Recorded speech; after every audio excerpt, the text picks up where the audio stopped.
Okay. So we are talking about payables basic setups. We discussed a few setups like common options for payables and procurement, and what is the role of reference data set, what is the purpose of payment terms, and what is the difference between invoice and invoice options and payment options, as well as purpose. Invoice options only for invoice process, payment options only for payment process. Also, we discussed about distribution set, where we can use this distribution set to distribute the invoice amount automatically across various accounts with respect to alignment of amount based on the distribution set type. If it is a full, yes, we can distribute the invoice amount across accounts. If it is not full, if it is a skeleton, we can only take the accounts automatically. Amount distribution we have to do through manual process. So these are the points we discussed. Now, to create invoice in the payables application, primarily we need supplier. We need supplier. We need supplier information. You may call supplier as a vendor. Supplier or vendor. Now, if you talk about supplier, how the supplier record we are going to maintain and what level the supplier record can be managed within the system, we have to understand. So when you talk about supplier, the supplier information is classified into different sets of information. The entire supplier record is classified, segregated. The supplier data is segregated with a different classification, how it is. So when you talk about suppliers data, first we have to maintain supplier profile.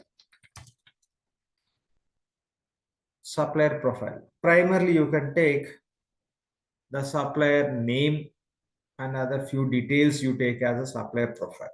Then, where the supplier is located, that means address. We need to create supplier address.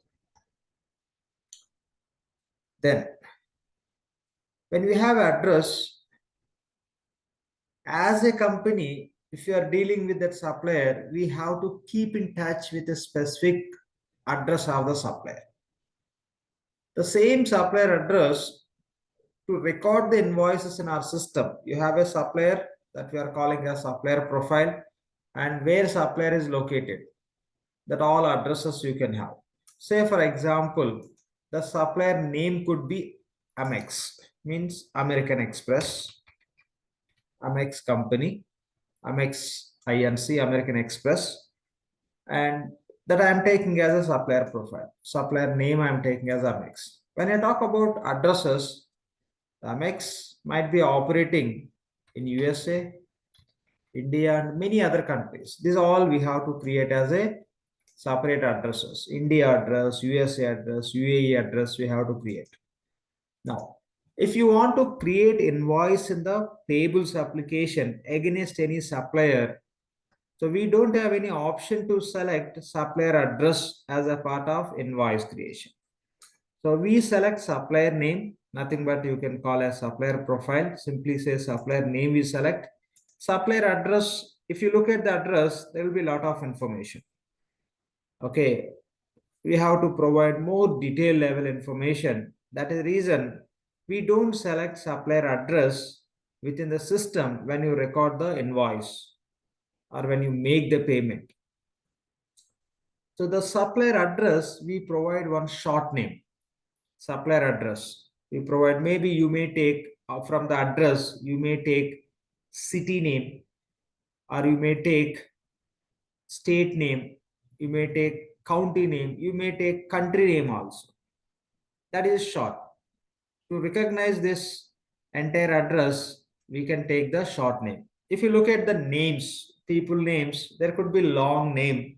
but we call the people with a short name as alias or etc. So in the same way for supplier address, so when we create the invoices in the system, we don't use the supplier address. For every address, we give some short name. That name only we use in the system to record the transactions. But as a part of supplier record, yes, we should maintain the detailed address. For every address, we can provide the short name that we call as supplier site, where supplier will be located in the specific address. Okay, so that we are calling as a supplier site. So for every address, we create the site. Every address we create the site. Whether you can create one site or multiple sites, we will discuss when we are doing in the system. But now simple point, you can take every site. Okay, every site is defined based on the address. That is the point you have to understand. Now, so this site, you have a supplier, you have address, and for address, you are creating the site. Now, the site what we are creating, that we have to map to business unit. Very, very important point. The site we have to map to business unit. So assign site to BU. That means you have to understand supplier profile is not specific to BU. Okay, supplier profile is global. If you are creating one supplier for US to use in the US business purpose, the same supplier we can use for India business also. What level we can use? Profile we can use, address also we can use. Yes, sites you can create. Sites you can create as a global, but you will be using BU specific. You can say sites are BU specific. Okay, since we are assigning the site to business unit, so we have to say sites we maintain at BU level. The supplier is not at BU level, supplier address is not at business unit level, but the sites what we are creating, those we have to maintain at BU level. Again, another point is one site you can assign to multiple business units. Remember, one supplier site you can assign to multiple business units. That means with the same address, multiple BUs can do the business with the same supplier. So you have a supplier site, dollars. This is a supplier site name. You are running the business in India and USA. We have one supplier. The supplier address is belongs to dollars. The same address we are taking as a supplier site. Now, same supplier site I can assign to India BU. I can assign to USA BU. I can assign to UAE BU. I can assign to UK BU. And profile and address is not specific to any BU. This is a global information. And sites we can associate. When you say site is specific to BU, not 100%. One site can be associated with multiple business units. Directly don't say site is BU specific. When it will become BU specific? When you assign one site, you can assign to multiple business units. All the BUs may be from one country or different countries. So based on the assignment, site will become BU specific. So this is a point we have to understand. When you create the supplier in the system, we are structuring the supplier data as supplier profile. When you say profile, as of now, it's all about giving the name of the organization, supplier organization, and supplier address, the detailed address where that company is operating the business, and the supplier site. Supplier site, for the address, we provide short name to use in the system when you record the transactions, and the site need to be associated with the business unit. So which business units want to deal with that supplier address to purchase, to pay, and to maybe to procure, right? They procure, they get invoice, they make the payment. For such kind of deals, maybe you want to get quotations from that site. You may want to send RFQs, request for quotations, to that site. You want to place the purchase order to that site. You want to send the purchase order to that site, and you want to receive the invoices from that site, and you want to make the payment to that site. Okay, different purposes we deal with the supplier side. When we talk about finance point of view, we use the supplier side for two purposes. One is to get invoice, the other one is to make the payment. Invoicing purpose and payment purpose, we can use the supplier side. If you talk about purchasing or procurement point of view, they can use primarily to procure. When you say procure, to send the purchase orders.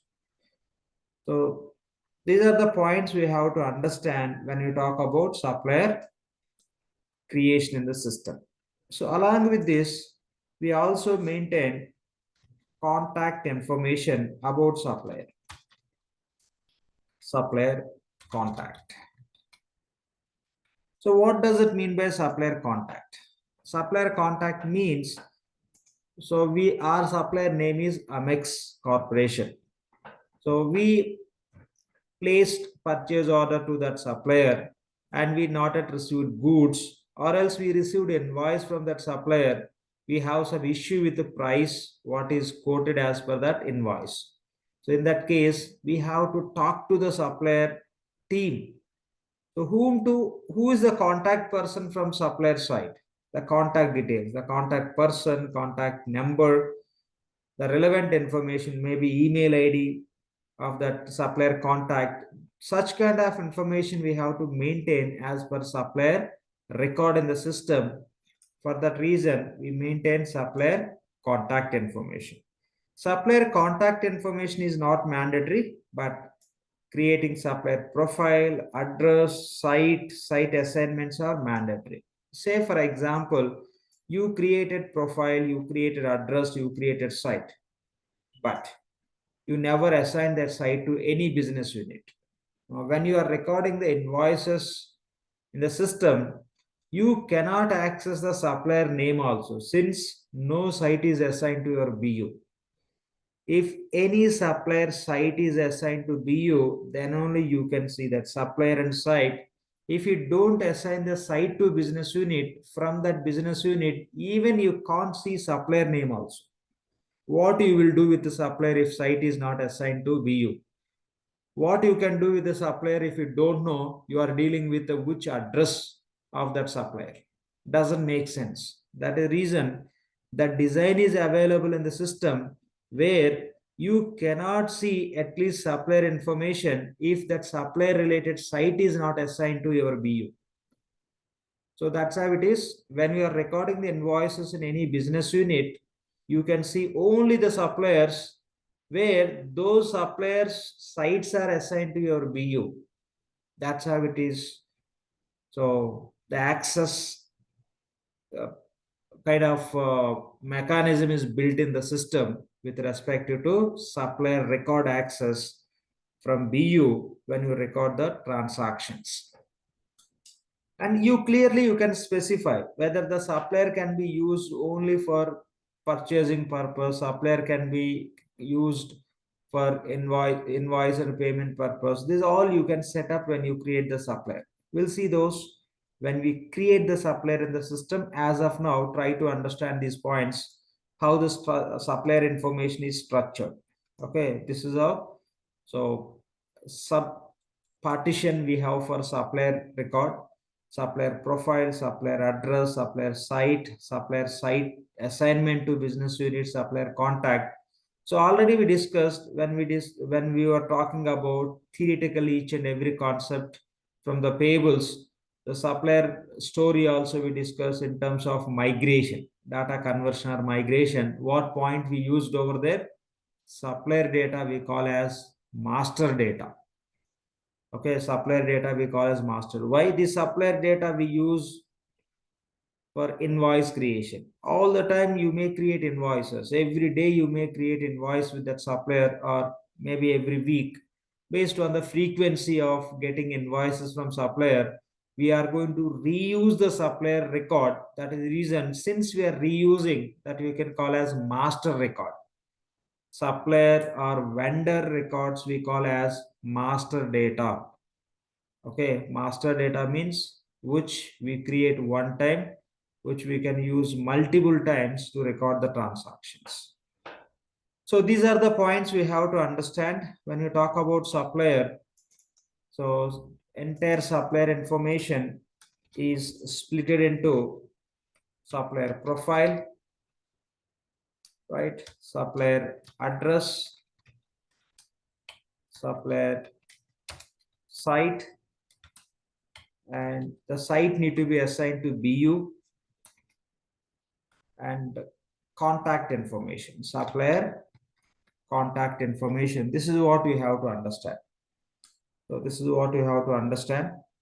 The data also flows like this. If anything you set at profile level, it can be copied to address. If anything is available at address, that can be copied to site. So that's how we have in the system. We will see and understand. By standing here, if you try to understand, we may fail and we may get into confusion. Now here what we can understand, let's focus on that. We are trying to understand supplier record structure. When you talk about supplier, supplier profile, under profile you will have address. Under address or based on address, you can create site, and based the site need to be assigned to BU. If you don't assign the site to BU, from that BU, that site cannot be accessible. And to maintain the supplier contact information, who is the contact person, contact details like mobile number and email ID, other details. So we have to maintain the supplier contact. Supplier contact information is not mandatory when you create the supplier, and the rest, the four sets of information is very important: profile, address, site, and BU. So supplier information, supplier record we call as global. Again, profile and address is global. You may create supplier for India, you can use the same supplier across the globe. And the address what you create, even the address maybe belongs to India.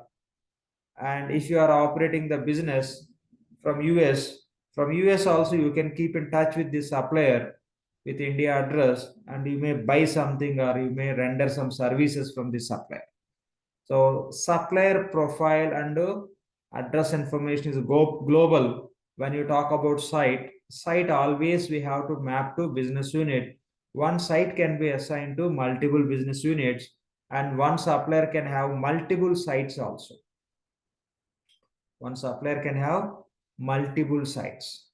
Within one supplier, you can have multiple sites. Say you have one supplier, Dell, and you are dealing with the Dell with the different locations. As a company, you are dealing with the Dell. Dell is your supplier. Dell has a like their offices in the different cities. You might be in touch with the same supplier in the different cities. For that reason, each city address you have to create as one site. Accordingly, you can transact with that supplier. So these are the points we have to understand. Supplier is what level? You can say global, but sites need to be mapped with specific business units. Contact information is optional. The rest of the data points, whatever we discuss like profile, address, site assignments are mandatory. So this is what just we have to understand. Before we use supplier in the payables, supplier information is required in the purchasing side. Reality, when we do the implementation, so if you look at the client practices, some clients, what they do is they'll take the responsibility of maintaining the supplier information as a part of procurement department. Some companies, they have a practice of maintaining the suppliers information as a part of finance practice. It depending on the company. When you are working on payables application, we should master with the supplier information. So you have to have a thorough understanding about supplier. When you are working, who will take the responsibility of maintaining the supplier record? Simply we call as, if in the companies, when we are a part of implementation, we interact with the client, and there will be separate team or set of people whom we call as vendor master team. Vendor master team means the team will take care of suppliers data in that company. We call them as a vendor master team. Okay, vendor master team means they take care of onboarding the suppliers, internal approvals, rest of the process which need to be followed to onboard any supplier in their organization to start buying and paying. So that is the reason there will be separate team in the most of the companies. When you are a part of implementation, when you talk to the client, you'll come to know who are dealing with the suppliers in their company. We can call them as a vendor master team also. So these are the points we have to understand when you talk about supplier. Okay, profile is just, it's all about giving the name. As of now, you take that point. We'll see in the system more detail level. Address, where supplier, that company is operating the business. When you record the transactions, we don't select address directly. For the address, we provide the short name. The short name we call as a site. So site only we can use when you record the transactions.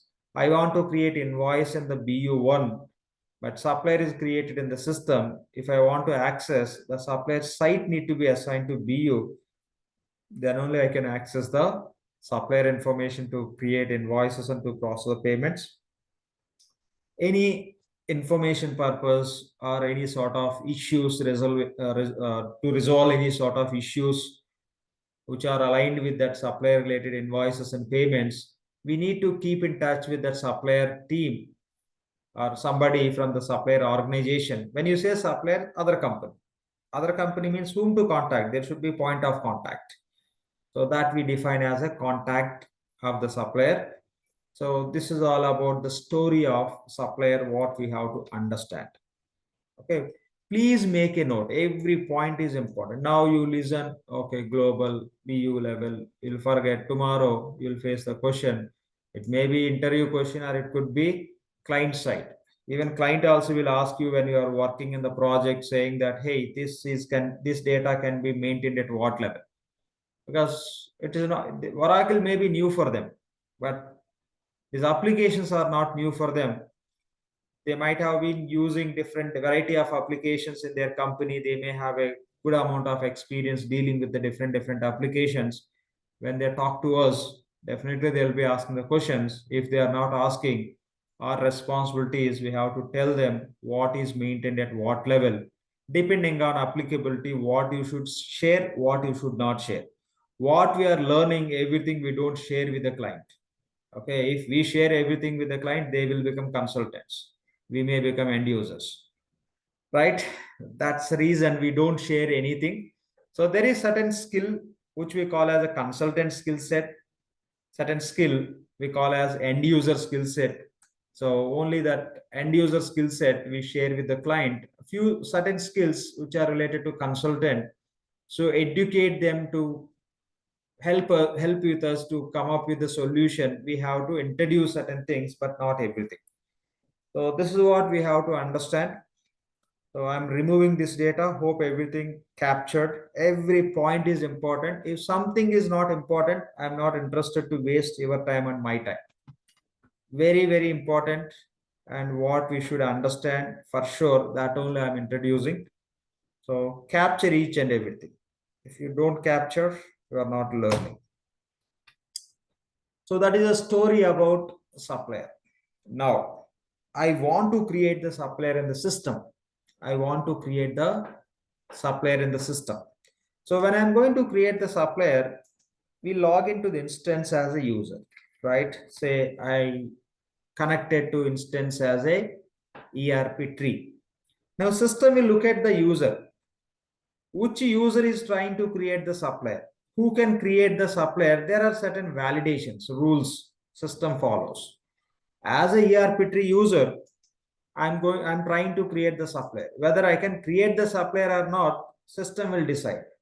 System will check who is this ERP tree.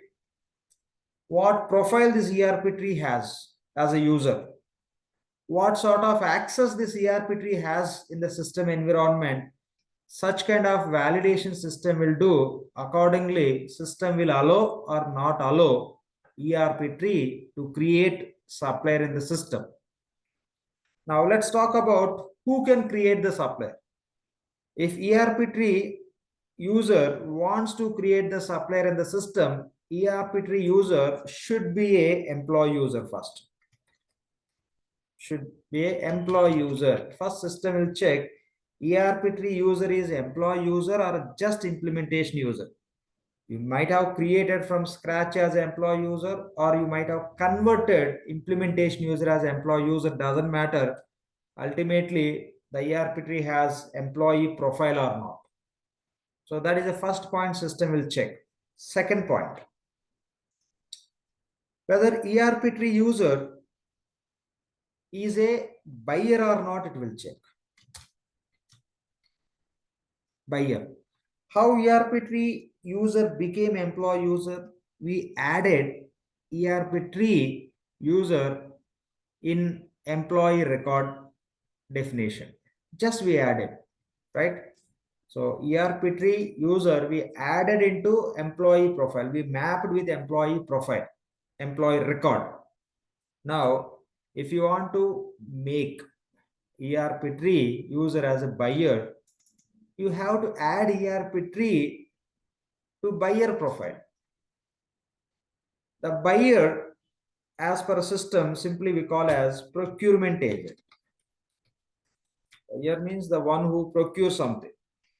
So procurement agent we call. That means the ERP tree user we have to convert as a procurement agent. First we created ERP tree as implementation user. Later we converted as employee user. Now we have to convert ERP tree user as a procurement agent also. Procurement agent is nothing but buyer. So only procurement agent can create the supplier.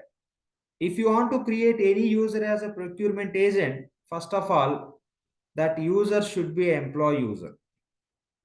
Only employee user you can convert as a procurement agent. Okay. So if you are trying to create supplier from any user, what system will check? First, it will check the user is employee user or not. Okay, employee user. That's fine. One level check done. Whether the user is a procurement agent or not. Procurement agent. Okay, both are met.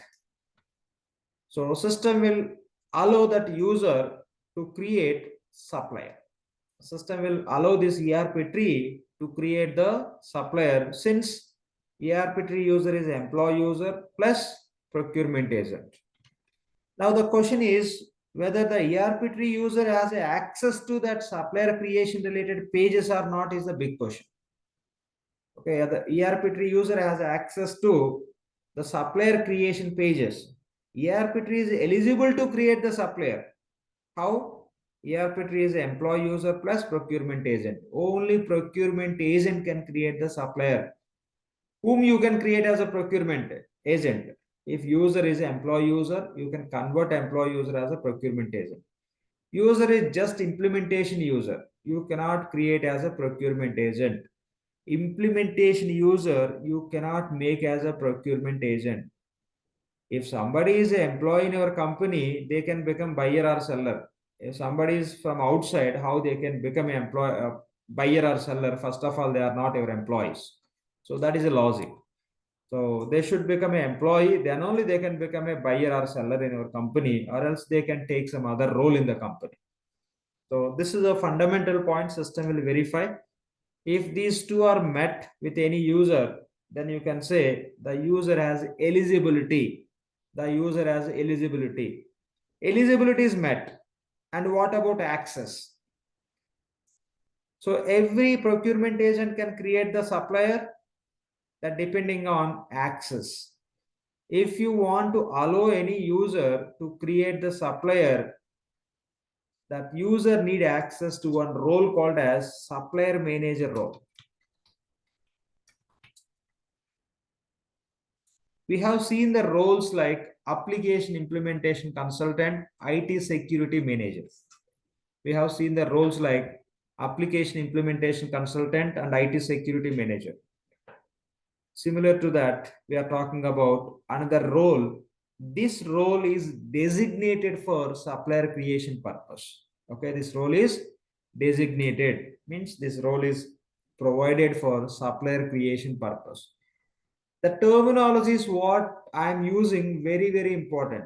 Whatever I use, you have to use so that you will sound as experienced. If you are using terms from your own English, you cannot connect with experienced people. The terms what we are using in our classes, every term is important.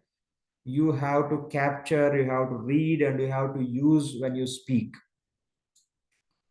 Okay, the supplier manager role is designated to create the suppliers. So you have an ERP tree user. ERP tree user is employee user. That is the reason you are able to convert as a procurement agent. Now ERP tree user got eligibility to create the supplier, but to create the supplier, ERP tree user need access to supplier manager. With the help of supplier manager role only, ERP tree will be able to create the suppliers. Say you have ERP tree user as implementation user and you assign the supplier manager role. Then ERP tree user can create supplier or not. Here is the question. I'll take an example here. I have a user X, user Y. User X is buyer. When I say buyer, already employee user only you can convert as a buyer. Y is not a buyer, not even employee user. Y is just implementation user. Now I will assign supplier manager to X, supplier manager to Y. Since X is qualified and as well as has access to supplier manager, the X can create supplier profile, supplier address, site creation, and say site assignment. Site assignment to B. X is powerful. How powerful? Employee plus buyer in the organization, as well as X got access to supplier manager role, which will give power to create the supplier. But Y is not powerful. Y is a dummy. Y is not even our employee. How Y can become a buyer? Y is just implementation user. Of course, unfortunately, Y got access to supplier manager. But still, Y is not that much powerful like X, little. Y can create global information. Y can create supplier profile and supplier address, but Y cannot create site and site assignments. So since Y is not belongs to our organization, means Y is not belongs to any business unit. How can you say Y is not belongs to any business unit? When you create any employee as an employee user, we map with the business unit. First of all, Y is not mapped. If Y is employee user, can be mapped with the business unit. Y can be converted as a buyer. Then Y will be able to create the supplier site and the sites can be assigned to business units. Now here the story is Y is not an employee user as well as not a procurement agent. Even if you assign supplier manager role to Y, Y can create only profile and address, but X can create along with the profile and address site and site assignments just because of Y is the buyer. Nothing but Y is the employee as well as procurement agent. Okay, we have to be clear about it. We have to clear about this point. So which user can create the complete supplier record which user can create incomplete. If user is a buyer and user got access to supplier manager role, full access to create the supplier. If user is a just implementation user, not even employee and buyer or say procurement agent, even you give access to supplier manager role, why cannot create more than address? Only profile and address. Only profile and address, more than address, the why cannot create like site and site assignments. So this is what we have to understand when we talk about eligibility and access. We are talking about which user can get eligibility and what access is required to prove that eligibility. These are the 2 points. Hope you captured the points, very important. Okay, capture each and every point what we are discussing. Now, so if you want to create supplier, if you want to create the supplier, what we have to do? You need to convert our employee user. As of now, our ERP tree is employee user. We converted ERP tree as a employee user, and that employee user now you have to create as a procurement agent. Simply you can say create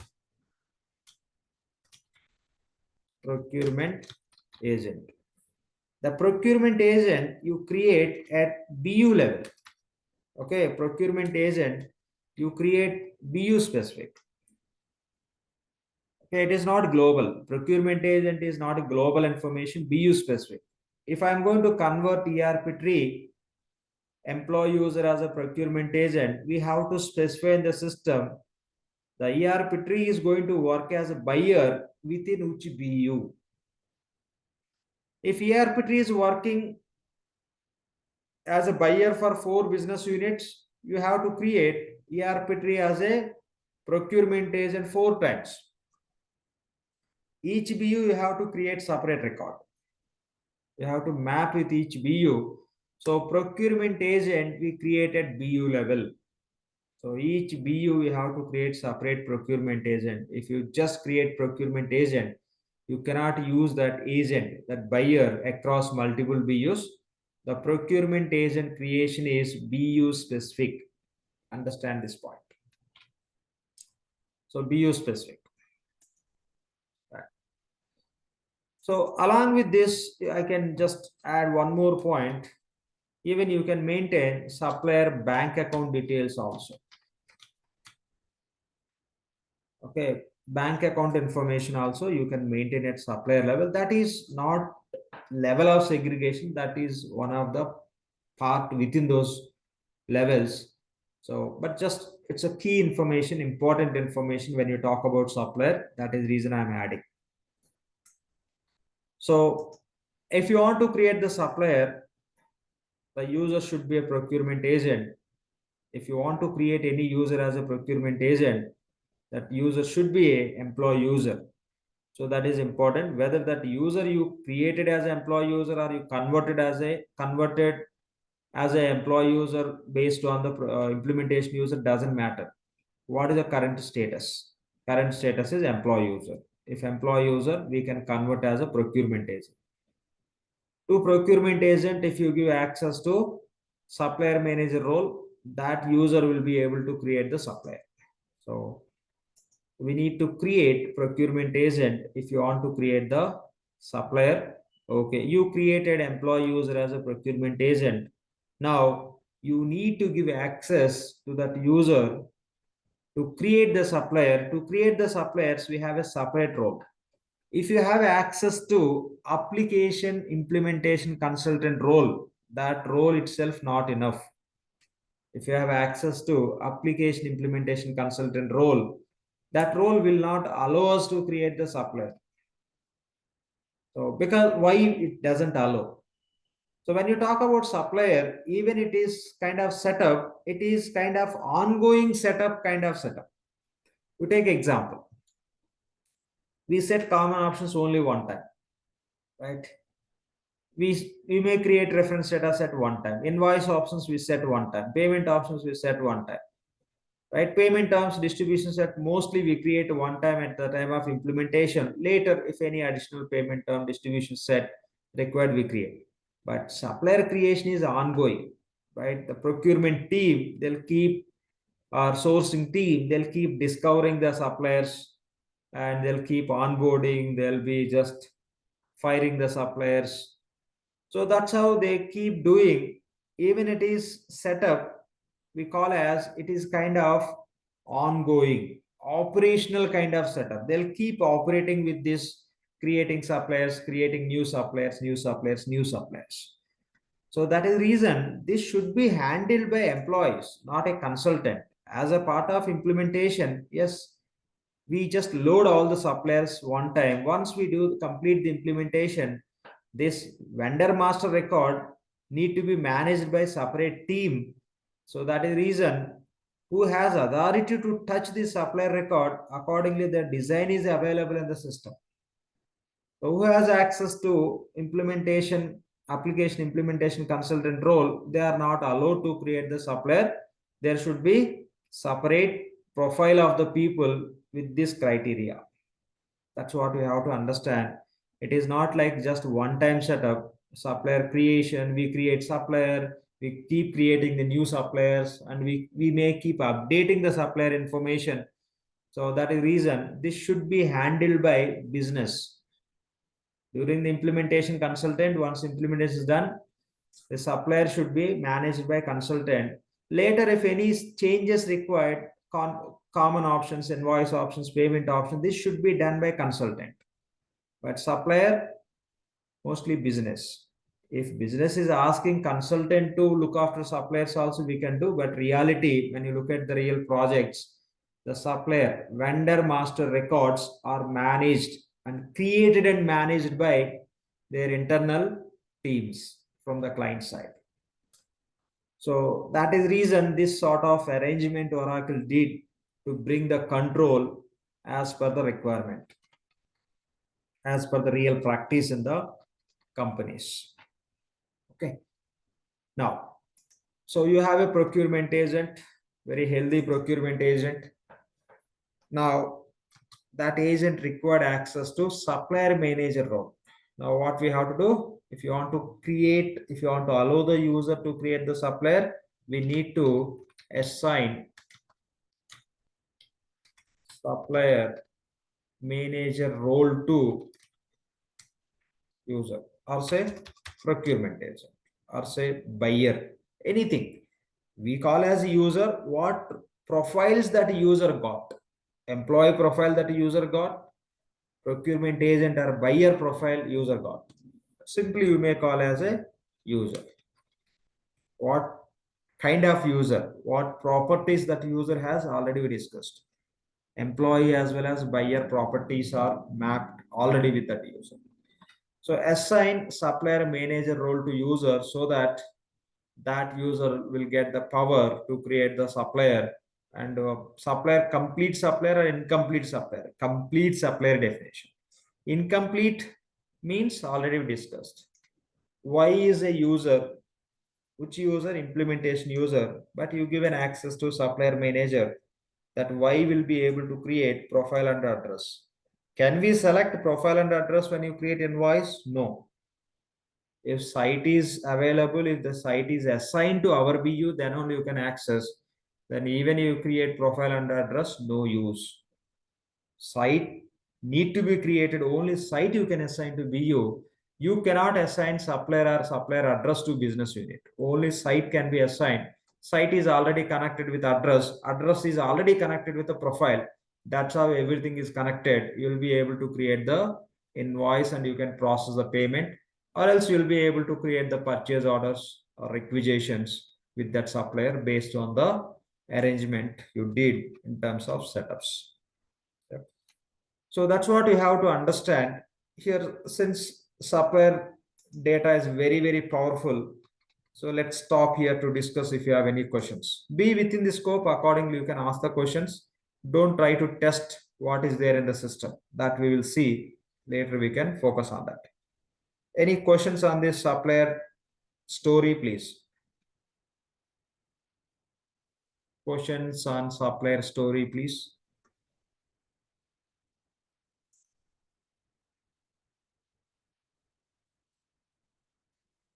At least one question you should ask. I spoke this much, right?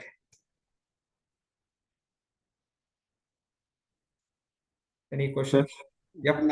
When we Even Please, Prasanna Kumar, please go ahead.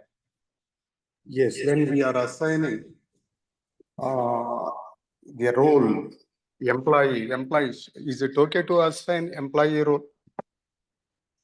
Make it clear. What you are asking is not clear. What The you are procurement assigning to agent, what I'm you have talking, to clearly specify. That's very, very important. If you know something not enough, clearly you should be able to express it. Maybe asking or saying. Refine your question, please. See, very important. Why I am just emphasizing these points is tomorrow, if you want to become a consultant, if you have some random data, doesn't work. Clearly, you should be able to explain.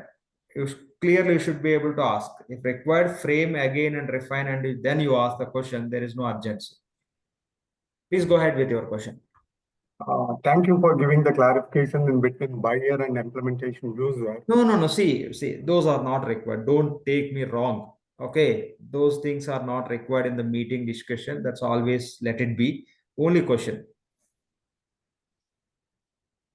When we are assigning the role, is it okay to assign the role like employee? See, this is what I'm telling. This is what I'm telling. Are you talking about application implementation consultant role or supplier manager role or which role? Of course, we spoke about supplier manager, but I expect you use the terminology when you speak. Very important. Makes clear questions.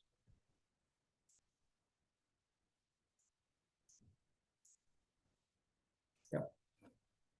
Any questions, please? Any questions, please? In the example here given, X and Y are users. Here, Correct. even Y is employee user.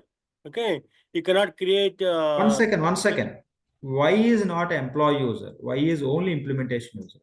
No, I am saying even the Y is employee user. Okay. You cannot create site and site assignment to BU, right? Why? So since he is not assigned send the buyer user. Buyer user not. Yeah. See, Y may be employee user until unless Y is not a buyer. Even you give access to supplier manager, yes, Y cannot create site and site assignments. Okay. Yeah. True. Yeah. Thank you. Any other questions? Okay, fine. Yeah. So that is the story of a supplier. So please make a note each and every point. Read it, get ready. You should be able to talk about the same any sort of meetings or discussions. Now,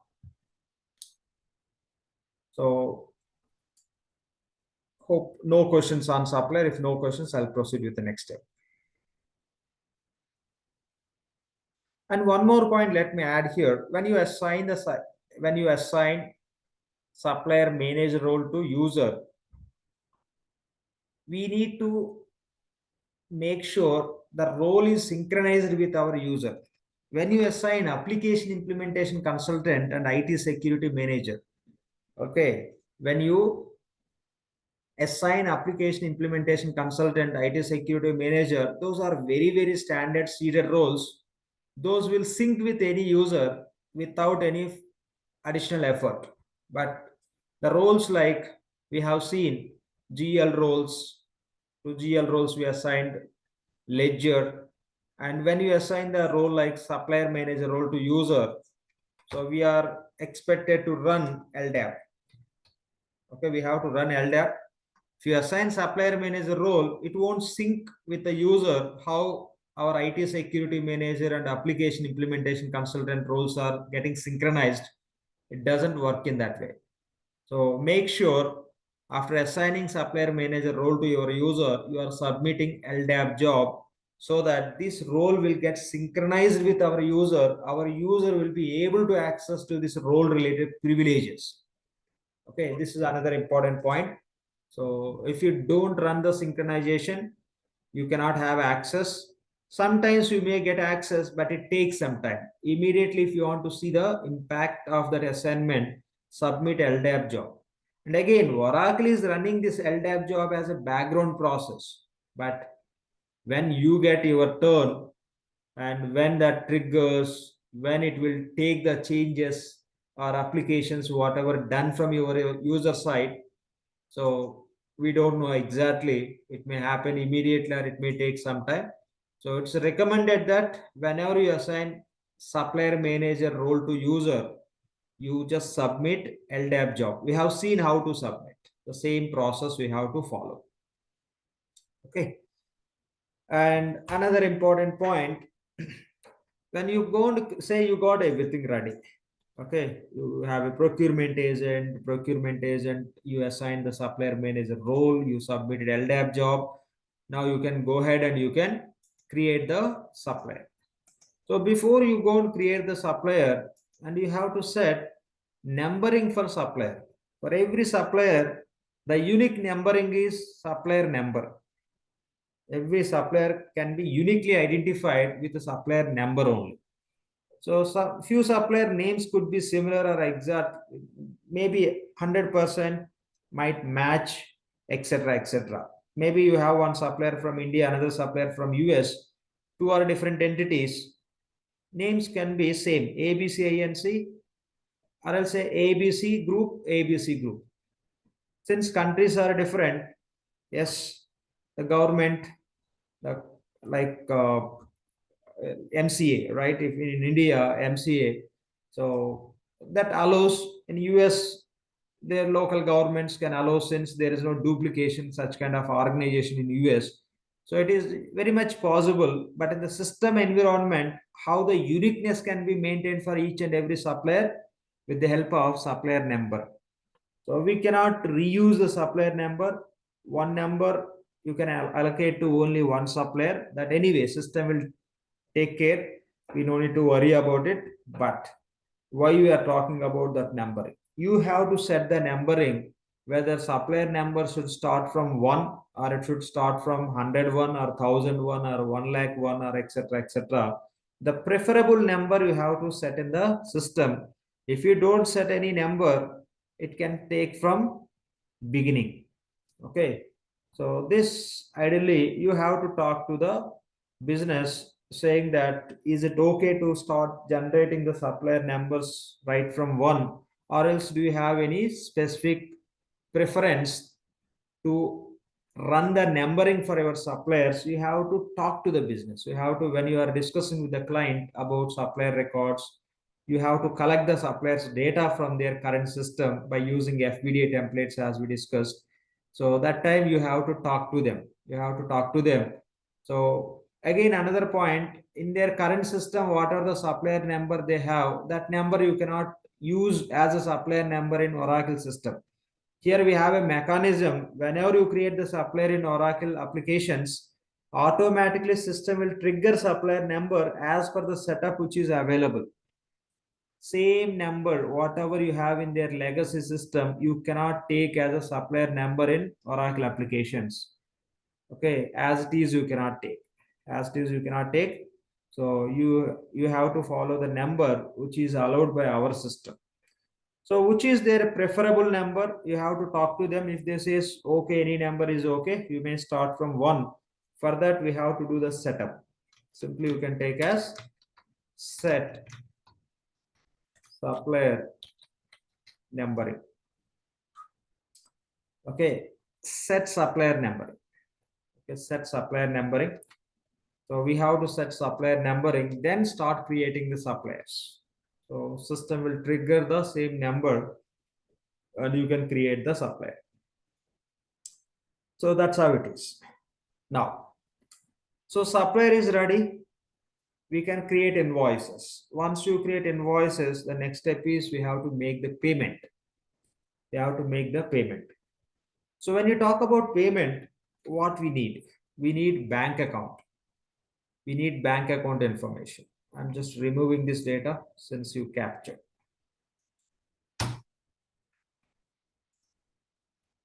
Okay, the next step is, so see, if I'm not talking about any additional roles, you have to understand the application implementation consultant role is enough to do all these setups. So wherever applicable, if any additional role is required, I am highlighting. So to create the supplier, we need additional role, already we discussed. If I'm not talking about any additional roles, when you talk about setups, it means you have to understand the application implementation role we are referring to do that setup. Yeah. Please make a note, so understand accordingly.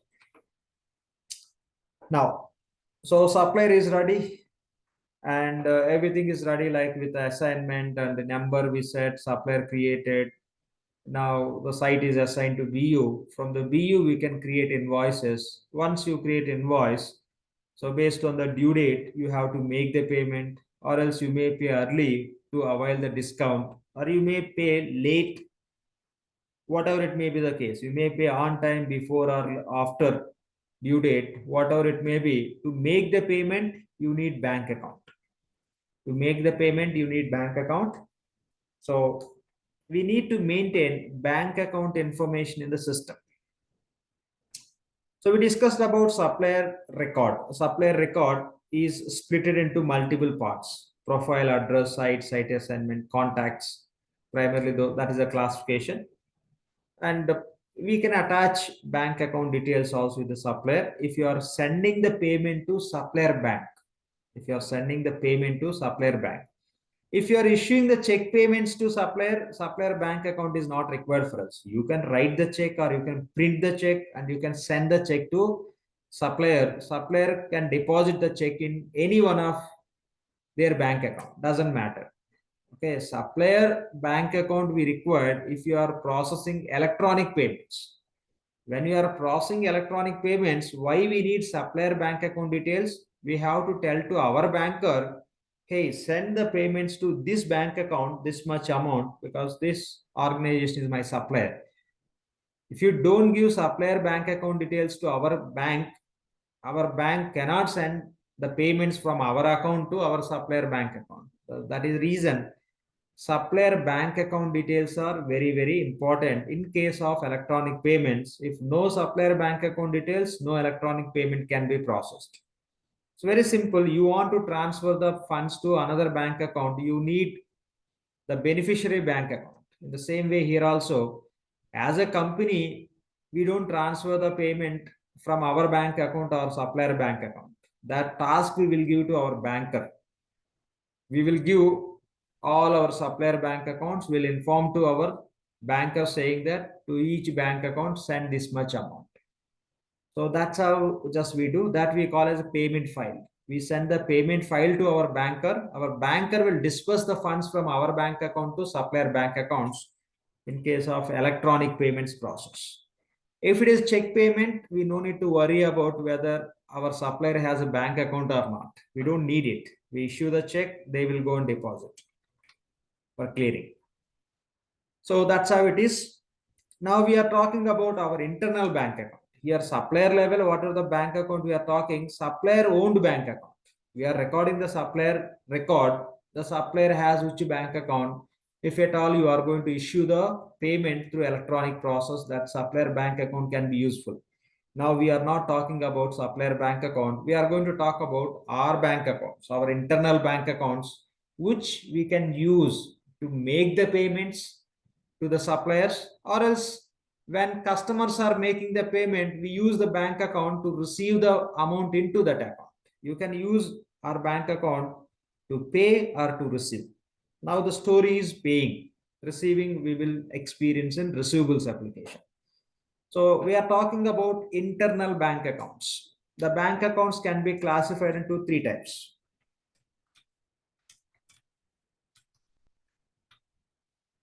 Okay, the bank accounts can be classified into three types based on who's using the, based on belonging, right? Whom it is belongs to. Otherwise, normally other classification we have checking account, saving account, this, that, depending on the country, we have a different naming conventions. Saving account, corporate account, right? You can say like checking. So depending on the country, that accounts can be classified and it will have a different properties, right? It is only for saving. It can be used for business. Here more interest you get, here less interest you get, here you get medium interest, but you can do this, that, etc. That is another classification. We are not talking about that kind of properties. Okay. So we are talking based on who is owning the bank account. Based on that, we have three types. So bank account owned by our company, that we call as internal bank account. Okay, internal bank account. The bank account is owned by our supplier. It's simple, supplier bank account. Bank account is owned by our customer. Say we play the different roles, right? We buy, we become a customer to other company.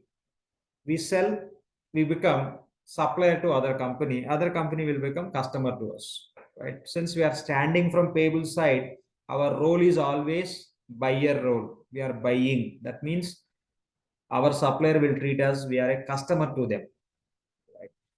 So when we sell something to some other organization, those organizations will become customers to us. So other bank account type is customer bank account. Okay, our internal, our bank accounts, whatever owned by our company, those accounts are internal. The internal you can use for any purpose, to make the payment or receive the payment, doesn't matter. The bank accounts which are owned by our company, those are internal bank accounts.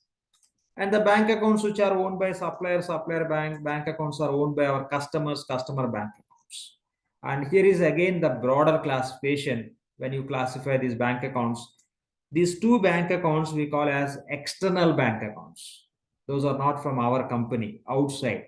Classification is supplier and customer. So these two we call as external bank accounts. You have to capture each and every point, read it. Already you know very well about this data, leave it. Still I recommend. So supplier and customer bank accounts we call as external, and our bank account is internal. That's how internal and external. External means it could be supplier or customer. That's how it is. Okay. Type of bank accounts based on the ownership, three types. Internal, supplier, customer. Supplier, customer bank accounts we call as external bank accounts. Those are not our internal, external, outside bank accounts. Outside can be supplier or customer. So this is what we have to understand. Now, whatever we are going to talk about, we are going to talk internal bank accounts. Because we need internal bank accounts to make the payments to suppliers. Okay, this is what you have to understand when you talk about bank account classification. Bank account classification. Now, so if you want to create the bank account in the system, how the complete bank account records are structured, let's try to understand. So when I talk about bank accounts, so first you have to create bank. There should be bank first. Then directly you cannot open account with a bank. You should go to branch. In branch, you can open the account. Okay, you can open the account. So when you open the account, you may get checkbook. Okay, US and British terms. In application, generally we use this term only. Okay, check. This we don't use. If you want to write, you can write it. Checkbook. So this is the hierarchy we follow when we talk about bank accounts. There should be a bank. So in that bank, there should be a branch. In that branch, you can own the bank account. And when you have a bank account, the banker can issue the checks if you want. So this is the hierarchy. So this is how we have to create in the system. Okay, this is how we have to create in the system. Now, so again, everything always you operate with level. Anything you create, what level? That's it. Very, very important. So bank information is global. And branch information also global. Account, okay, account, we created legal entity level. Account is maintained at legal entity level, and that account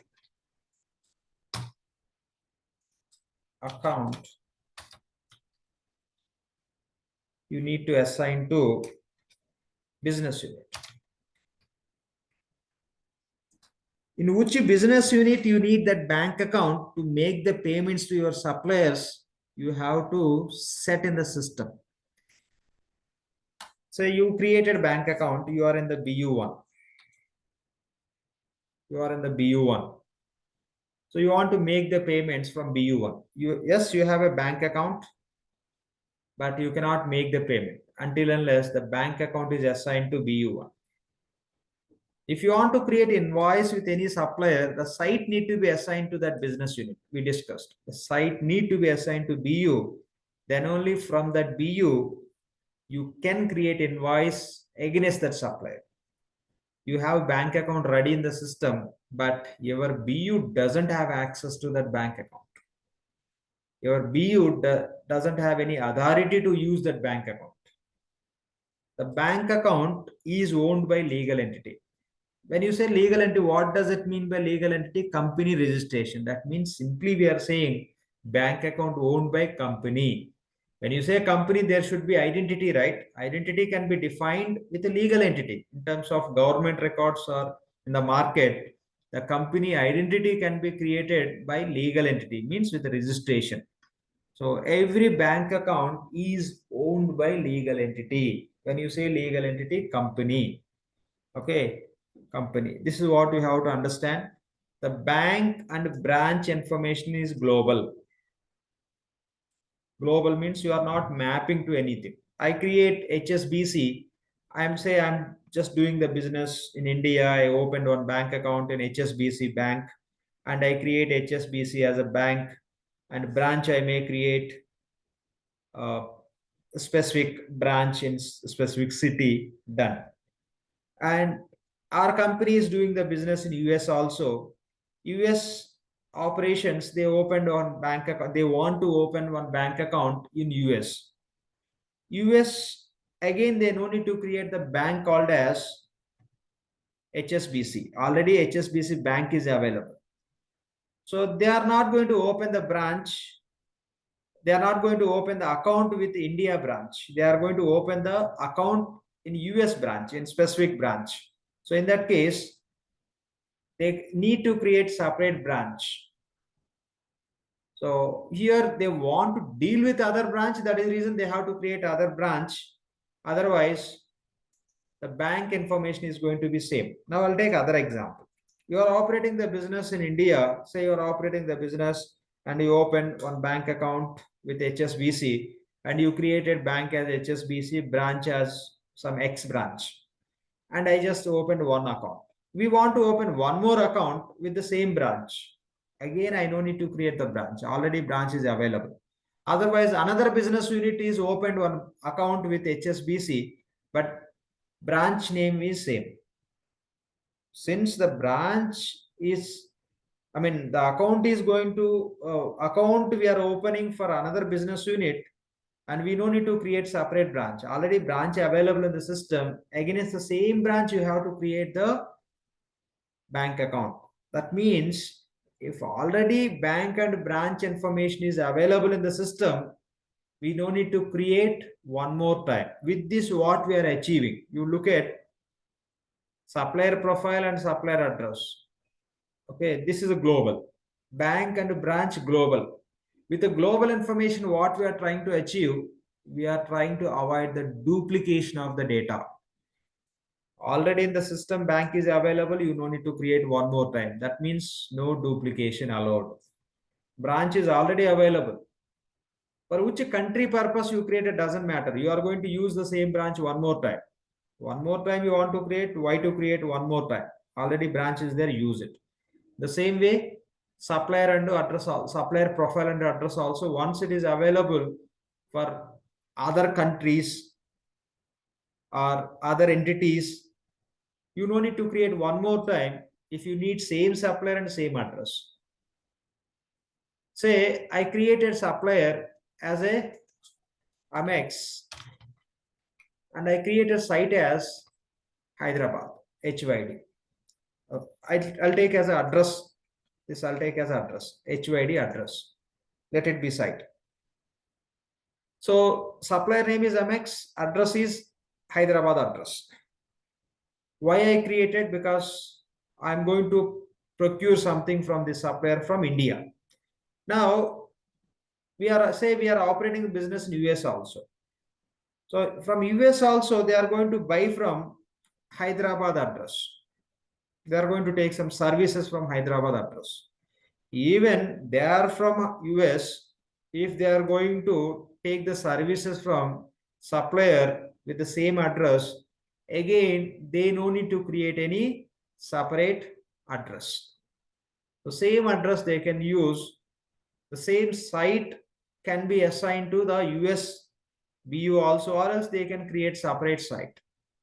So that's how you can avoid the duplication. Unnecessarily, the same information again and again you don't need to create. So that's how the data modeling is done in the application. So with this global information, what we can achieve, we can avoid the duplication. If it is not global, every entity they create, their bank, their branch, even bank is same bank, even branch is same branch. Every entity or in every country you may create the profile and the supplier address, even the details are same. So since the database is centralized database, we discussed what does it mean by ERP. There we discussed. So ERP systems can have a centralized database. Since centralized data can be shared across the countries, entities within the environment system instance. So it's a global. So bank and branch, you can reuse n number of times as required. You don't need to create. And what are the bank account you create? The bank account you create within specific branch. The bank account owner is legal entity. When you say owner legal entity is identified with the company registration. The reality bank account is owned by so-and-so company. Company, we are representing the system with the legal entity.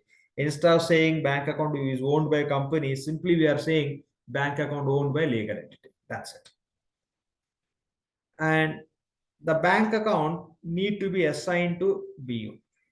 Okay, the bank account need to be assigned to business unit so that BU only can have access to this bank account. Now I'll take one simple and important example. Say we have LE1, LE2, LE3. Okay, LE1, LE2, LE3. Three legal entities we have. Now, under LE1, I have BU1, BU2, BU3. Under LE2, I have BU4, BU5, BU6. Under LE3, we have BU7, BU8. Say this is the reality. Hope you can recall enterprise structure. The data only I'm talking. Okay. So with this registration, we are doing three businesses. The three businesses we named as the three BUs, or else these three BUs can be branches, etc., etc. Anything, you can match with anything, doesn't matter. Take under this LE, we have three BUs. Now, I am creating bank account 1. Yes, bank account 1. So account 1, bank account 1. And I'm creating bank account 2. I'm creating bank account 3. When you create the bank account, there should be ownership for this bank accounts, right? Who is the owner? It's very important. So for bank account, one owner is LE3. Bank account 2 owner is LE1. Bank account 3 owner is LE2. Please focus on this data. We have 3 bank accounts, and each bank account is owned by one company. Companies we are representing as a legal entities. We have 3 bank accounts. Each bank account is owned by one specific legal entity. Now, what we discussed, this bank account need to be assigned to business unit. We discussed. Now, the bank account belongs to LE3. The bank account 1 belongs to LE3. Where is LE3? LE3 is here. The bank account 1 can be assigned to only these 2 business units. The bank account owner is LE3. Under LE3, you have only 2 BUs. So this bank account, LE3 bank account, can be used by only these 2 BUs. If I want to assign this bank account 1 to BU4, not possible, because BU4 owner is different. And LE1 is owning one bank account. The bank account number is 2. The bank account 2 is owned by LE1. So this bank account can be assigned to BUs which are under LE1. So LE1, bank account 2 owner is LE1. And this bank account can be assigned to these BUs only. You may assign to one BU or multiple BUs. One bank account can be assigned to one or multiple BUs. Now you have bank account 3. Bank account 3 is owned by LE2. Under LE2, how many business units you have? 3 business units. Now this bank account 3, you can assign to only these BUs. That means you can assign the bank account to BU within the scope of legal entity. The bank account is owned by legal entity. Under the same legal entity, whatever the bank accounts you have, across those bank accounts only you can use that bank account. Okay, so across those, not bank accounts, across those BUs you can use that bank accounts. So bank account is owned by LE. Bank account is owned by LE. So when you create bank account under this LE, that bank account can be used by only these BUs. You may assign to only one, you may assign to all also. How reality you are using accordingly you can. If you create bank account LE1 as a owner, that bank account can be used by only these 3 BUs. So system will look at who is the owner. Under that owner, how many BUs you have? Only those BUs. The bank account which I am creating with LE1 as a owner, if I want to assign that bank account to BU8, not possible. This owner won't allow. First of all, this owner won't allow. Right? This owner may allow, but this owner won't allow. So that's how it is. So this is the data point. These are the data points we have to understand when you talk about the story of how the bank accounts can be aligned or controlled in the system environment. It always based on the ownership. Who is owning the bank account? Under that legal entity, what are the BUs you have? You can assign to those BUs only. So you cannot assign one bank account to another LE related business units. Okay, other LE related business units we cannot assign. We cannot assign. This is very, very important point. One bank account can be, you have to capture everything. If you are watching like movie, no use. Each bank account can be assigned to multiple BUs, but limitation is all those BUs should be under same legal entity, where the legal entity is owner for that bank account. So this is very, very key information what we should understand about bank account. So when you talk about bank account structure is, first you have to create the bank. With that bank, create branch. In that branch, you create bank account. Bank account owner is legal entity, and bank account need to be assigned to business unit. If you don't assign to business unit, when you try to make the payments from the BU, the bank account will not be available.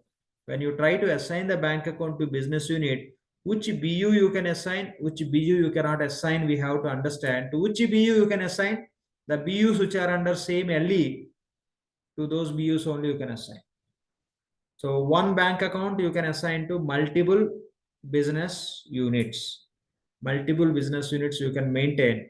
That means you should not say bank account is maintained at BU level and bank account can be mapped at BU level, you can say, because it's not like one to one, one to many. One bank account can be mapped with multiple BUs. Multiple BUs.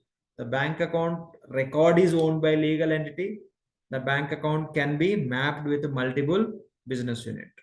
Okay, bank account is maintained at what level means you can say legal entity level bank account is maintained, and the mapping can be done with a one or multiple business units. This is what you have to say. So this is a story we have to understand when you talk about bank account within the scope of the points data what we discussed. Any questions, please? Don't go beyond this. When you see in the system, you can go any extent, you can ask any questions. So by looking at these data points, any questions from anyone, please? So, Lakshman, when you say branch, that means where the account we opened, Yes, the that's what, location. right? Branch means when you open Yeah. the bank account, you have to go to branch. The same I explained also. Same. So, so next question, like, when you say branch, so branch is global. When I am opening the second new account, you said we can use the same branch. Let's say if If I'm you are opening opening in the another, same branch, you can use it. if I'm opening another branch of Other the branch, same you bank. tell me what you should do. You have to go to other branch. That means you have to create other branch in the system. Oh, okay. Okay. Yeah. Any other questions?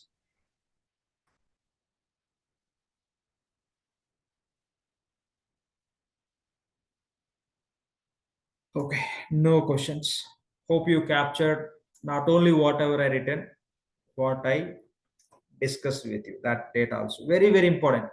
Don't depend on what exactly I'm writing only in the spreadsheet. What I'm discussing also very, very important. That's your responsibility to capture.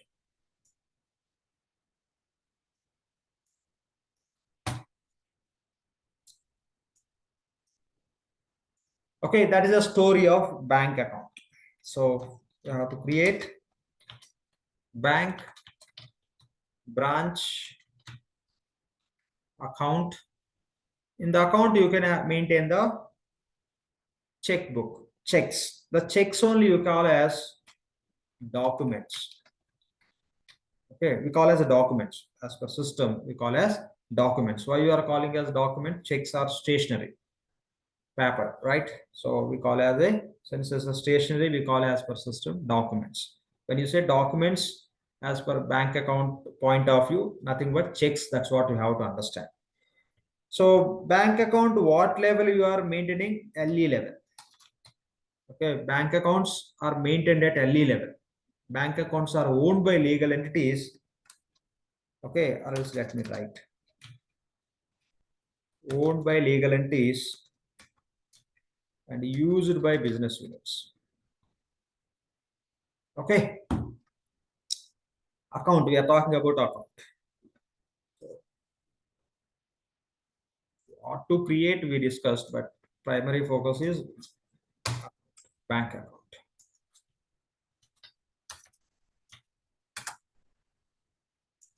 So bank accounts are owned by legal entities used by business units. We should not think bank is owned by what, branch is owned by what. Bank is owned by that bank, branch is owned by that branch. It is not related to us. So only accounts are owned by our company. So we are focusing on that. Okay. The bank accounts are owned by legal entities and used by BUs. How? You have to assign bank account to business unit, then only you can use. When we are assigning, there is a limitation. So you can assign bank account to any BU which is under same LE where the LE is the owner for that bank account. Very important. Focus on that. Right. So that is a story of bank accounts. Okay, that is a story of bank account. If you have a supplier, you can create invoices. If you have a bank account, you can process the payments. You can process the payments. So if you want to process the payments, you have to tell to the system. You have to tell to the system certain things. When you process the payments, allow this, don't allow this, behave like this. We have to give certain instruction to the system when you are making the payment. When you are making the payment, we have to give certain instruction to the system. All the instructions means what kind of instructions? I may want to give instructions to the system saying that I'll tell to the system, I'm going to make the payment. You please allow me to make the payment only for BU1, or only allow me to process the payment for only LE1. Or I don't talk about BU1 or LE1. I'll say I'm going to make the payment. Please allow only to process USD related payments. Okay, only USD related payments. Or else I want to say something else. Or else I can say I'm going to make the payment. I have multiple bank accounts and you use only bank account 1. I want to give instruction to system. Use bank account 1 because I'm going to make the payment. Use this account only to process the payment. So this sort of instructions I want to give to the system when I make the payment. During the payment process, by following my instructions, system should process the payment. System should process the payment. It has to use some rules. The rules is only process for this BU. Only pick the invoices which are belongs to this LE. When you say LE, under LE, you will have a BUs. And I may give instruction to the system. I may give the rule saying that only use this bank account to process the payment. So that's how some sort of rules I want to pass to make the payment. When I process the payment. When I process the payment. So when event is when I process payment. Or simply let me write payment first. When I'm going to process the payment. Okay. So I want to make the payment. When I want to make the payment, system follow the process. Means identifying which need to be selected, what need to be executed as a payment. When I'm making the payment, system will follow certain process in terms of identifying what to do, not to do. So for this, when system is going to process the payment, I want to define certain rules. I want to give certain instruction to the system. By including those instructions, process only this BU related invoices for payment. Process only this LE related payments. Means invoices. Pick LE related, so LE related invoice and process the payments. Only process these currency related payments. So when I tell all this, that will become profile. I'm profiling. I'm creating the profile. I'm telling all this. It is system will treat as a profile. What is a profile here? Only this BU, only this LE, only this currency, only this, only that. This is all what I say. It will treat as a profile. Why this profile system is going to use? To process payment. So the payment process profile, we have to define in the system to tell something to the system what to do, what not to do during the payment process. So here simply you can say during the payment process, so we set certain rules. For that we have to create the payment process profile. With the payment process profile, we are going to define certain rules. By following the rules only, system will process the payment. In short, we call as this. If you want to process the payment in the system, profile is mandatory. Without the profile, if you don't tell anything, what system should do? You should tell something. Okay, you should tell something. Then only system can do. For that reason, you have to create the profile. So that's how it is. To make the payment process profile is mandatory. Okay, if you want to process the payments in the system, the payment process profile is mandatory. In the profile level, we define certain rules, or else simply you can say, don't follow any rules, go and pick all the invoices. That is also another rule. You may give specific rule, or else it could be open rule. I don't tell you what to do, you go ahead and do whatever you can do. That means it will do max what is possible. So that's how you have to define the profile in the system. Okay, when you are processing the payment, we'll give certain instructions, certain rules to the system. With that rules, whatever we create in the system, that we call as payment process profile, PPP, payment process profile. That's what we have to understand. Now, this profile you can just maintain it. This profile you can define for specific BU or specific legal entity, or you may define for specific currency, or else combination of currency and BU and legal entity and bank account. This is all. So you don't need to say this is at what level. Okay, any level you can set how you require. That we will see in the system how to play the game with this. That's how it is.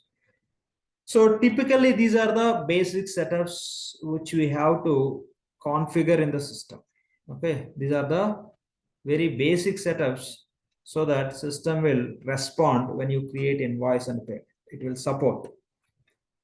So once you complete these setups, you should be able to create invoices and payments in the payables. If you have access to application implementation consultant role, yes, you can do all these setups. Of course, bank account, supplier, it is not required. Supplier is separate one, separate role is required. Except supplier, remaining all setups we can perform with the help of application implementation consultant role. That role is allowing us to access to FSM. From FSM, you can do all these setups. Now, so to record the transactions, to record the invoices and payments, there is no use of application implementation consultant role. That already we experienced. Even we have application implementation consultant role, we assigned GL roles to user, then only we were able to create the journal. The same way for every application, okay, we have to use separate roles. Try to understand, okay, here role types are there, but here broader classification I am giving for roles. The roles you can classify like one category of roles you can say for setups, another category of roles for transactions. Okay, implementation specific and operational specific. Now transaction based roles we have to assign to user so that that user can create invoices and can create payments. Okay, setup based roles are there, transaction based roles are there. Application implementation consultant, IT security manager, and the supplier manager role, those comes under configuration based roles. Those can help us only for configuration. Those are powerful to do configuration. Those are poor to record the transaction. No transaction can be recorded with IT security manager, application implementation consultant, supplier manager, etc. Those are designed only to do the setups. So we have a separate roles which are designed to record the transaction. To record the transaction GL, separate roles are there. To record the transaction AP, separate roles are there. To record the transaction AR, separate roles. SCM, separate.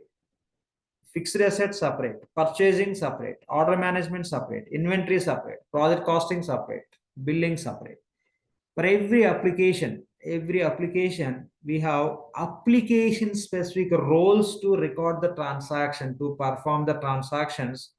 But for all the applications, we have a common role called as application implementation consultant to do the setups, or you can say to implement that application. Okay, to implement that application, we have one and only role But for every application to perform the transactions, we have application specific roles. That's what we have to understand. Now we are cool with the setup related roles. That's what we are able to do all this.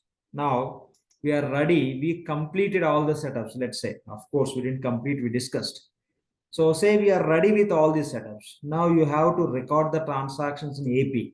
If you want to record the transactions in AP, so AP specific roles we required, which will allow us to create invoice and payment. Fine. Now we'll go and see what roles we have to assign. Just make a note. So assign AP roles to user. So we will assign our ERP tree user the AP roles so that ERP tree user will be able to create invoices and payment with the help of the setups, whatever we are completing.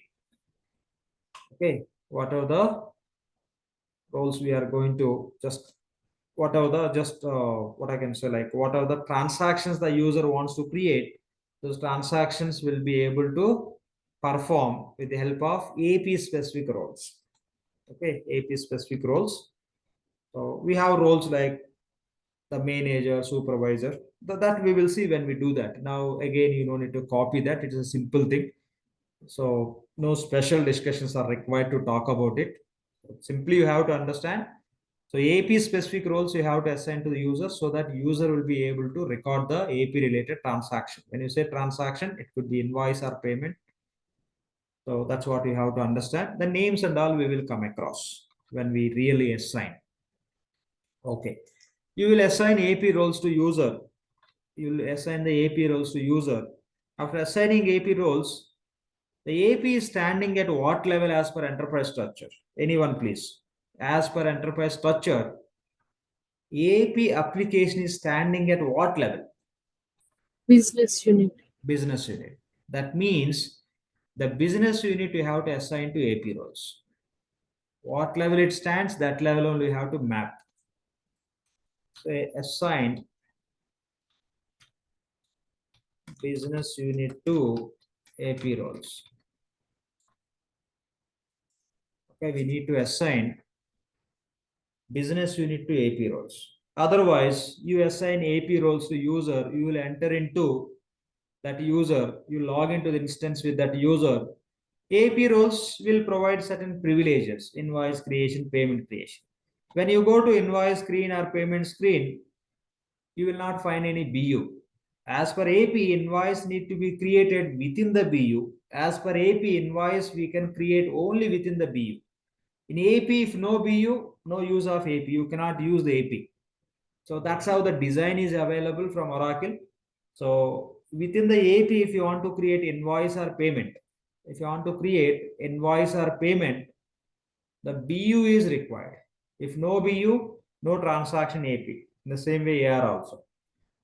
So the placeholder called as business unit is very, very important when you are recording the transaction AP. So I'll assign the AP roles to user. If user is trying to create invoices in the AP, it is not possible since the roles doesn't have access to business unit. That is the reason assign business unit to AP roles. When you go to that AP roles related privileges, there you will be able to see business unit since BU is assigned to AP. So this is what we have to understand. So we have seen GL. So even if you assign the GL roles to user, GL user can have access to journal creation page, but if no primary ledger in the journal, how the user will take the date and period and currency and debit and credit code combination. Those all should be derived from your primary ledger. If you assign only GL roles to user, what the user can do in those pages? Nothing. In the same way, if you want to record any transactions in AP application, the business unit should be available. First, user has to select business unit, then only they can enter invoice related data. So that's how they'll create invoice or payment. So in AP, business unit is mandatory. Without business unit, you cannot record the transactions. That is the reason business unit need to be assigned to AP roles for a specific user, so that user through those roles by using BU can create transactions. So that's what we have to understand. And whenever you assign the business unit to AP roles, hope you remember after assigning primary ledger to GL roles, we did one task, that is synchronization, LDAP. Here also you have to run the LDAP. I'm not writing as a separate task, just I'm connecting with the same. You just make a note, we need to run LDAP job. So if you run LDAP job, what business unit access given to which user for which roles, system will understand, it will, since it will synchronize. It will update the assignment so that those updates will work. You assigned business unit to AP roles, but synchronization is not completed. Even you assign, if you go to that user, you will not be able to access to AP. Sometimes you may have access to AP, but you will not be able to access business unit. Such kind of challenges you will have. That is reason the communication between directory service and this security console level, what we are doing should be in sync. So data need to be synchronized, the updates, the changes, what you are doing, the new assignments, what you are doing. These all related to user. User access related changes need to be synchronized in the LDAP, lightweight directory access protocol, directory services. Otherwise, even you complete, it won't complete. If you should complete, system should complete, then you can start using. That is a synchronization. So once the synchronization is done, we will be able to open AP periods.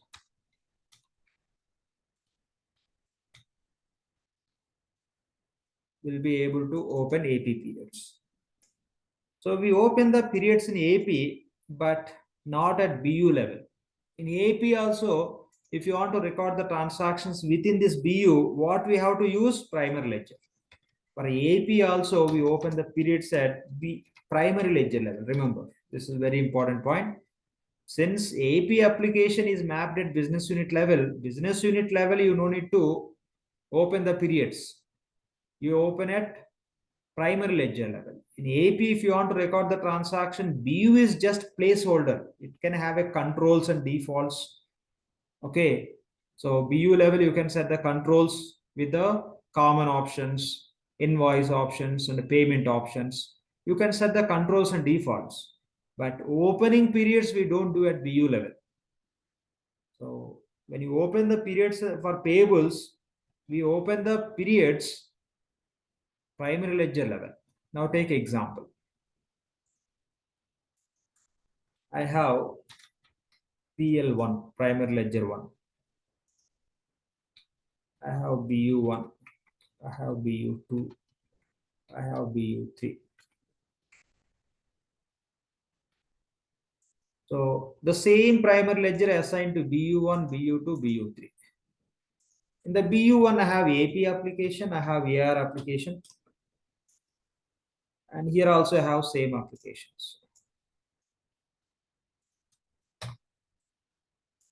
I'm using these applications. Because within the finance, only these two applications works at BU level. AP and AR only works at BU level. We discussed fixed assets works at ledger level and cash management works at LE level. We discussed. So within the finance, AP and AR only works at BU level. Now, in the GL, I opened the period so that I can record the journals. That is a different story. Now, I completed AP setups. AP setups I completed for BU1. Now, in AP, for BU1, if I want to record the transactions, what I will do is I will open GL period. I'll open, GL not, primary ledger. AP, I want to record the transactions. So I complete all the setups for BU1. Each BU wise, you have to complete the setups. If you have 10 BUs, for 10 BUs, BU specific setups you have to complete. For a BU1, I completed AP setups. Now, if I want to record the transactions, in BU1, I'll open periods for this AP to this primary ledger. Primary ledger you open for GL, not for AP. Now I'm opening for AP. When I'm opening, I'm not opening specific to this BU. I'm opening primary ledger periods for AP. When I open, here also it will open. Doesn't matter which BU that is. Ledger is same. Here also it will open. That means you are not opening BU level. I'm not opening here. Open. Right? I'm not doing here. Each BU level I'm not opening. I am opening application level. When I'm opening application level, so those applications are used same ledger or not, accordingly periods will open. Now here we have a case BU1, BU2, BU3. Since BU1, 2, 3 using the same primary ledger, if I open the periods for AP, what I will open? Primary ledger I'll open for this AP. So wherever you are using the same primary ledger, for those BU level also, you can see as the periods are open. Means you will be able to create invoices and payments in BU 2 and 3 also. You no need to open BU level.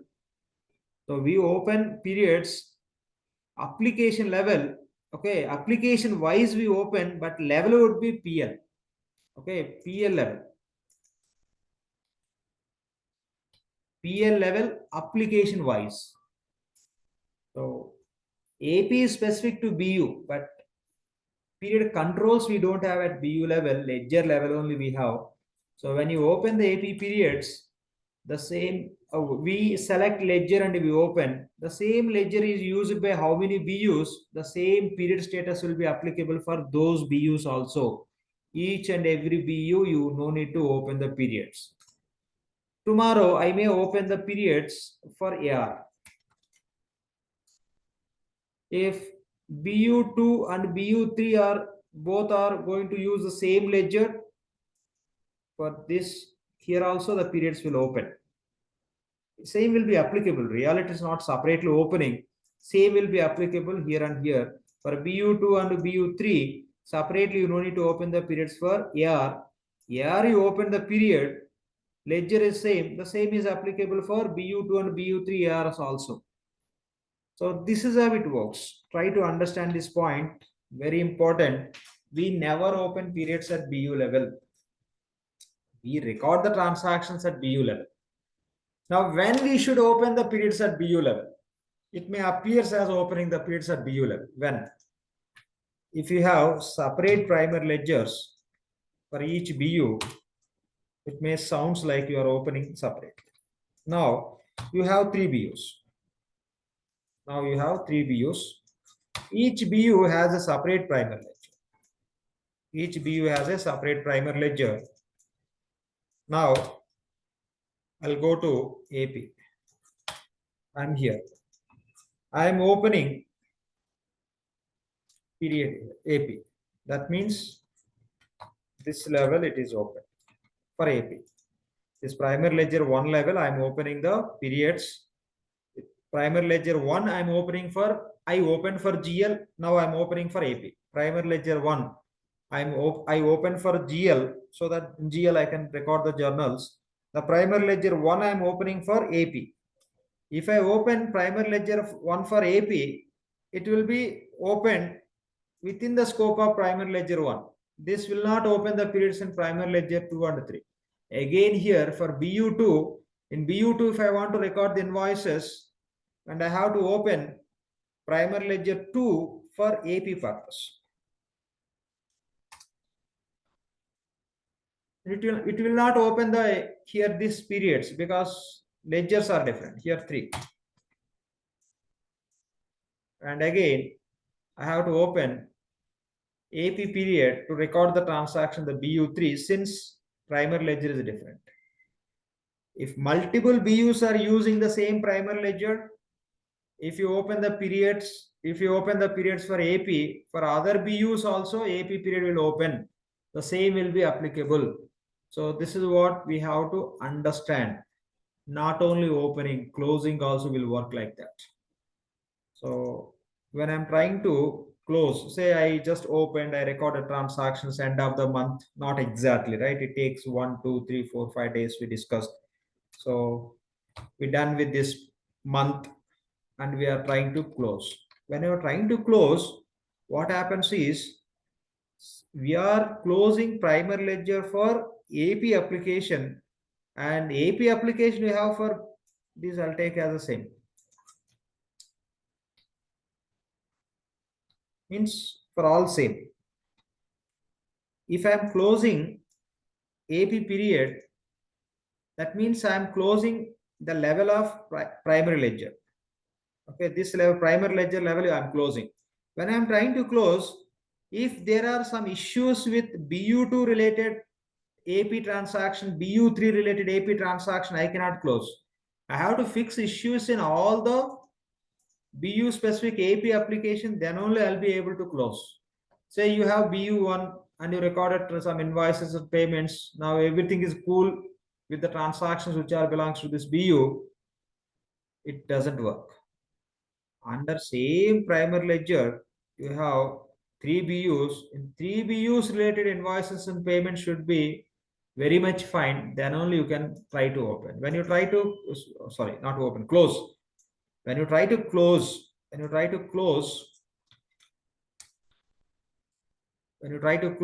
this point is not required since we changed the data.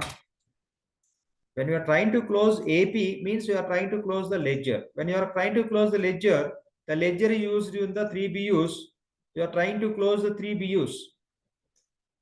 But in the BU2 and BU3, you have some issues with the data in AP. System doesn't allow. You have to fix issues in the 3 BU related APs, then only you can close. In 1 BU, your AP is healthy, doesn't work because this will look at wherever this primary ledger is being used. So that's how it works. When you are opening or closing the periods, we are not doing at BU level, we are doing at ledger level. That ledger is associated with how many BUs. For all these BUs, the opening or closing will be applicable. Separately, you cannot open or close the periods at business unit level. So this is a very, very important point we should understand. Any questions on this point, please?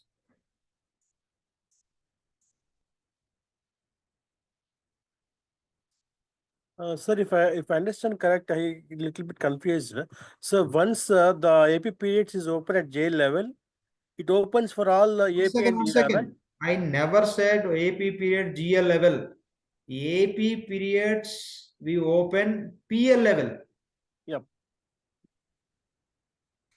Tell me, ask your question. Once the periods are open at J level, the periods will be automatically open for AP and AR. Is it right? How it will open for AR? I am opening PL periods for AP only. It will open for AP only. Okay. I am opening for which application? AP, right? Okay. It will open for AP. If you open for AR, it will open for AR. Okay. What you do, that will happen. That's it. So I am opening for AP. For AP only periods will open. But the point what we discuss, what we are trying to understand is, I am opening the periods for AP. For AP, periods will open for all the BUs. Since I am opening PL level, not BU level. That's what we are trying to understand. I am not talking about across the applications periods will open. No, I am talking across the BUs periods will open since same primary ledger. Please segregate the data and understand. Got it. Thank you. Yeah. Questions, please. So if we have 3 primary ledgers for 3 BUs, so irrespective of what 2 BUs have errors or anything, like Separately, we have can to stand open and close. yeah. Oh, okay. So it won't be an issue. I mean, it won't How create it an will be issue issue? for First other. of all, separate, right? Got it. Yeah. All those are separate. How? Because here we discussed the example. If I'm trying to close, since ledger is same here also, Same. Okay. will consider Yeah, got it. these fix those also, then I'll allow. Otherwise, it will say, I don't know about PL2 and 3. Right? Yeah, got it. Yes. Questions, please.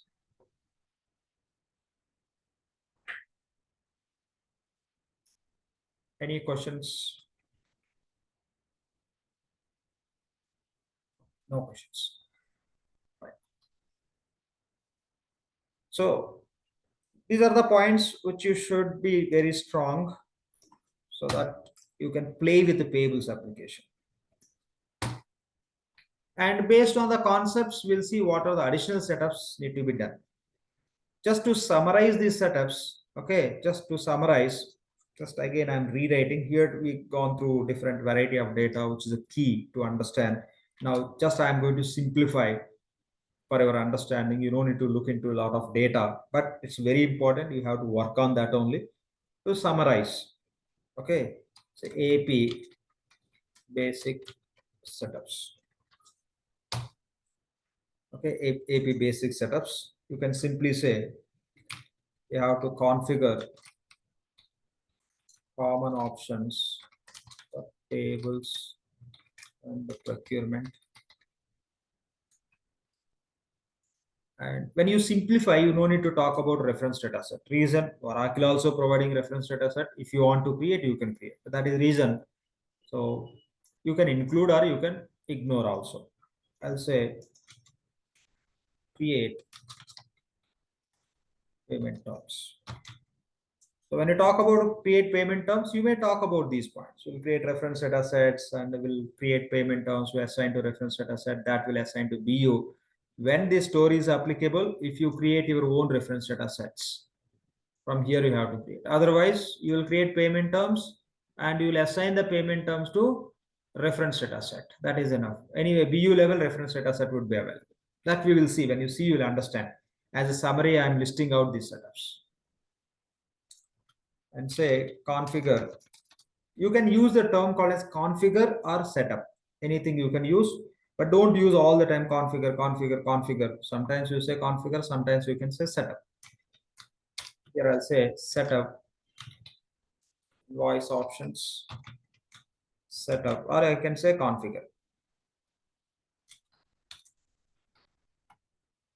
Payment options. Say create distribution set. So create procurement agent. Assign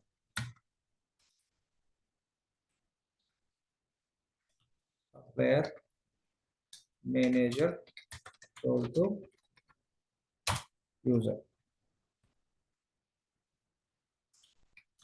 Set up supplier number. Create supplier profile address sites. You can simplify like that when you just go high level.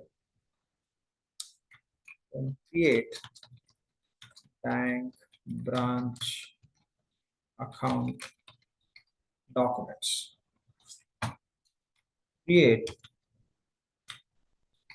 payment process profile. Assign AP roles to user. One second. Assign BU to AP roles. Open AP periods. We are not talking BU periods, right? AP periods. AP periods with the help of ledger we open. Open AP periods. Done. This is what we call as AP basic setups. Okay. Now you got more meaning out of each and every setup. Why we do, how we do, like what level. So that is important. Just this list is not important. Okay. So just focus on all the points, whatever discussed. So These all are basic setups. So common setups, fundamental setups already we completed. Now we are working on application specific basic setups. Then with the help of these basic setups, once we complete these basic setups in the system environment, system will be ready to record the transaction. Certain scenarios you can execute, certain scenarios if you want to execute. The scenario specific setups we have to do. That is another level that we will do once we are ready with these setups, once we start working on AP application. So on AP, the setups, whatever we discussed on AP, any questions from anyone, please?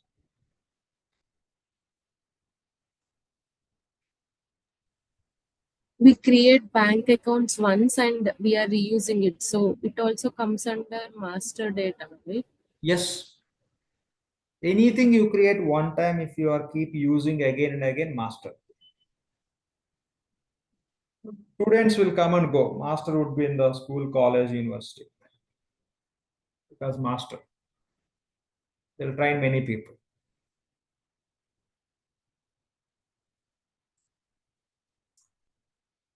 Any questions, please?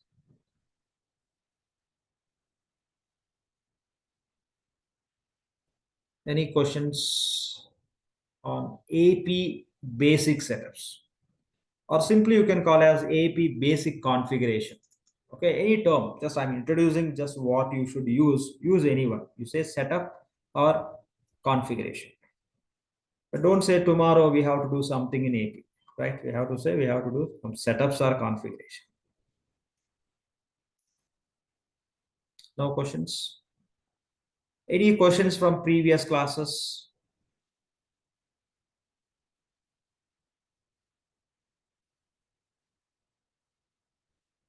Sir, all the instances are down. I mean, we are not able to log in. So will that be opening up? All instances are down. Yeah, I was not able to connect. I mean, the login comes up, but not able to log in. Tried with all available instances, Yes, all three. not with your user, or the user which we provide. No, or the F, whatever the standard user, yeah. Okay. Then soon those will be updated. I think that could be the current status. We don't have availability. I'll check with the team. If any updates, they'll do immediately. Okay, thank you. Yeah, and you can use the rapid implementation file from now. Right? Hope you started working on the rapid implementation. Right. Right? From now, if an instance will go down, simply you create your user and just submit first file, then make sure it's confirmed, right? Accounting flex field status is confirmed, then submit second file. Rest of setups, what we have to do as of now, nothing. Hardly you have to just set up employee user relevant to 1, 2, 3 setups and roles assignment. Yeah. Quickly you can get ready. So that's how you can make a plan. Don't start doing the setups again from scratch. But my suggestion is at least you have to do one time from the scratch. If that is already completed from your side, again and again, don't do setups through manual process. Utilize RA files which are ready with you. Sure. Thank you. Yeah, thanks. So if no questions, we can wind up for today. If any questions, please. And you have to spend the time. If you are attending these classes, if you are thinking you are learning, I would say you are not learning. You may think you are learning, but I would say you are not learning. Okay, attending classes, anyone can do. Many people are doing, but they are not getting benefit out of it. Attending is not enough. You have to exercise with that. Okay, practice minimum one time, read many things, right? Please work on it. That is important. By just attending the classes, don't take a note you are learning this. No, you are watching. So it doesn't work as required. It may work as you think, but as required, it doesn't work. So any other questions from anyone, please? Okay, fine. So overall, what we are doing with the setups, we are setting controls, we are giving setting some controls, we are setting some defaults, we are instructing the system, we are creating some rules, what should work, how it should work, and we are telling many things to the system. Accordingly, system will behave. Our setups will tell to the system how it should behave. The setups overall point you can say, with the setups we are setting system behavior. Our payables behavior we are defining with the setups. This is summary point we have to understand. We are instructing, we are setting how it should behave. When you start using, it will behave accordingly. And again, we are setting the permissions. What can be allowed, what is not allowed when we are recording the transactions within that BU. When you talk about AP, always remember BU, BU, BU. Everything we do BU level only. If no BU, no AP, no use. Any other questions, please? Great. So no questions. So that's all for today. We'll catch up tomorrow. Thank you.